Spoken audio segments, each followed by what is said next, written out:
Hello, and welcome to the Biomass Magazine podcast. I'm your host, Anna Simet.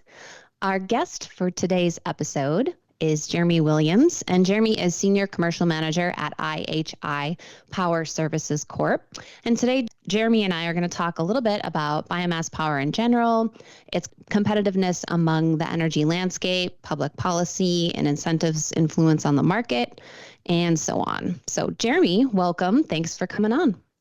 Thank you for having me. It's a pleasure. Absolutely. To start, I think we'll have you talk a little bit about who IHI Power Services is and then what role you play within the biomass energy sector. Absolutely. So I guess I'll revert back to when IHI Power Services first started. Trying to keep it short, but in 2012, between the merger of Constellation and Exelon, IHI Corporation from Tokyo, which is massive company, $16 billion company listed on the Tokyo Stock Exchange, purchased 5 assets as well as the Western division of Constellation Operating Services. Of those 5, 3 of them were biomass and 2 were coal. The coal assets have since ceased operation, but the biomass assets continue. And from 2012, we've grown tremendously in the third-party O&M and asset management realm, with a heavy emphasis on biomass, of course. I think at one point we even managed up to around 15 different biomass facilities. Okay. And how long have you been in this space yourself, Jeremy? So I actually came back into the civilian realm from the Navy, but I've been within the biomass energy sector with IHI since 2019. Okay. It's going on 6 years now. All right.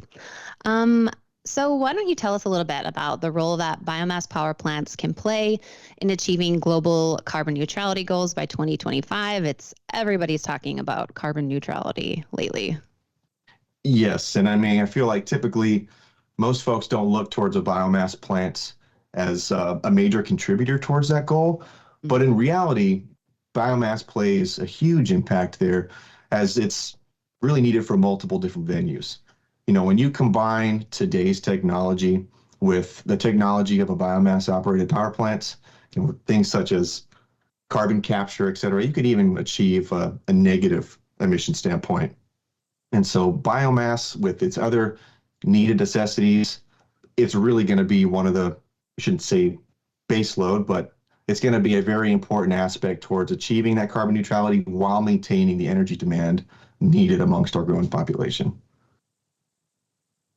Mm-hmm. And so there's a lot of options out there. How do biomass power plants compare to other renewable energy sources in terms of cost, in terms of scalability, and environmental impact? Well, I think it's no secret that biomass plants are a little bit more on the expensive side to develop new today. But when you look at the goals of carbon neutrality and you look at the goal to be completely based off renewable power here in the near future, biomass is one of the only renewable power sources that can be operated at base load. I think everyone is familiar with the terms of, solar isn't always on when the clouds are in the sky, wind's not always blowing, so you can't rely on those. And while we're still building our energy storage capacities, the base load power is extremely needed. So biomass plays a big role for base load. It is a little bit more expensive, and you don't typically get these massive generators with it, but because of the other needed aspects of what to do with a lot of the waste wood that we have in different industries, biomass is definitely a major contributor. Right. And especially lately, I suppose, you're in California and with everything going on, you kind of want to shout it from the rooftops lately, I bet. Yeah, I know that it's a sore subject, and it's a thing that most individuals, I believe, in the biomass industry have been trying to preach for a long time. Mm-hmm. But, there's certain managerial things you need to do to make sure that safety is, of course, number one concern in certain areas of the world. Dry climate areas with lots of vegetation, you can manage them appropriately. Urban areas that are exploding with all the construction. There's a lot of waste wood, and you want to make sure it's being managed appropriately. And biomass is a way you can do that. Biomass energy, at least. Mm-hmm. Okay, so let's move on to what are the main concerns of local communities regarding the development of a biomass power plant, maybe being nearby? Well, I think tied to the reputation of older facilities, a lot of folks, when they hear that a biomass plant is projected to be built in the nearby location, they worry about air pollution, they worry about smell, and they worry about noise. I feel like those are some of the major pieces that folks will look at. And then also, depending on where you're at, if there isn't a lot of vegetation around, then there's the concern of deforestation. Over here in California, I can tell you that there is lots of vegetation around, both from the nearby mountain ranges as well as the urban field. But basically, with the technology we have today, those reputations really are a thing of the past. Noise can easily be mitigated through proper engineering. The dust piece, a lot of folks and a lot of our assets as well. We've got dust screens, we've got equipment that is specifically suited to control dust. So those things really aren't as big of a factor with today's technology and the way that our permitting and the new construction of these assets have gone. So I think it's more of an educational piece, but the fears are definitely understood. We've just come a long way to manage them today. Mm-hmm. Okay, so what role do public policies and incentives play in shaping the market for sustainable biomass feedstocks, and how do they impact public opinion? Well, the government policies are, in theory, I know it doesn't always work in this case, but they're supposed to represent the public's opinion. And so when you've got this reputation of, a biomass facility being an older polluter, which is not the case anymore, especially with all the advancements in technology, it makes it difficult to get certain policies across that could greatly aid this renewable energy option. And so when you see policies get withdrawn or not get renewed, that maybe offer some subsidized funds for biomass energy in the realm of renewable, or you see certain existing facilities get targeted based off of emissions concerns, those policies eventually will reduce the fleet, which is kind of what we're seeing, I think, as an industry. Biomass facilities are either transitioning for different outcomes associated with power, or some are even closing if they're not able to keep the doors open with a decent PPA. And so when you see the reduction in those assets, certain individuals like farmers who are uprooting an orchard, they may not have a location to send all that wood. And so you're seeing some other issues arise when the policies move away towards promoting biomass. And sometimes that phrase, the squeaky wheel gets the grease. Mm-hmm. You've really got to make sure the voice is heard so that people can understand just how important biomass energy facilities are, not just for power, but for the proper management of all of this waste.